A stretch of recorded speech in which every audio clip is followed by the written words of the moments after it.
on my last straw.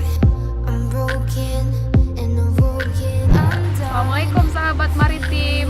Hari ini saya dan teman-teman dari Ocean Diving Club Unsiah sedang berada di Desa Ujung Pancu, Aceh Besar, yang mana hari ini kita bakalan melakukan monitoring ekosistem terumbu karang yang bertepatan dengan Hari Reef Check Day sedunia.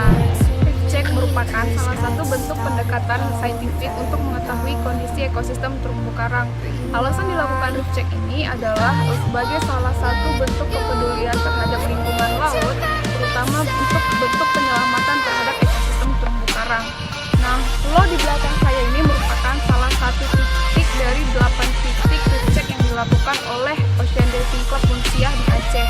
Data monitoring ini nantinya bakalan dikumpulkan kepada pihak Reef Check Indonesia yang ada di Bali.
I'm on